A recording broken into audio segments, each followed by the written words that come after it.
আবার বলো বাবা, আবার বলো তো ওইটা, ওইটা আবার বলো। কি বলছিলা? গল্পটা বলো। কি আমি শুনি নাই, কি বলছো? হুম, বলে বলো তো ওইটা। কি কি বলছিলা তুমি? কি বলছিলা? কিছু বলিনি। বলছো যদি একটু আগে আমি শুনলাম। তোমার তোমার কানে মনে কি আমার কাছে? তোমার কানে মনে নষ্ট হয়েছে এরকম। আমার কাছে নষ্ট হয়ে গেছে? না বাবা, বলো তুমি। না কবিতা পারি না না এটা কি দি বললা?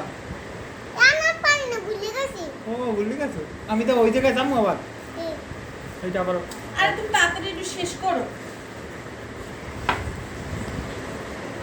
বানা বানা তাহলে আল্লাহ পাপ দেবে মনে যে মুসলমান না, ভিডিও বানাবো না। আর হিন্দু। আসলেই তুমি কথা ঠিক বলছো বাবা, তুমি সত্যি কথাই বলছো। দানা সিঁদুর পরে মনে বাচ্চাই কোনো বড়। মুসলমান কোনো সিঁদুর করিনি। খুব সুন্দর কথা বলছো। ওডো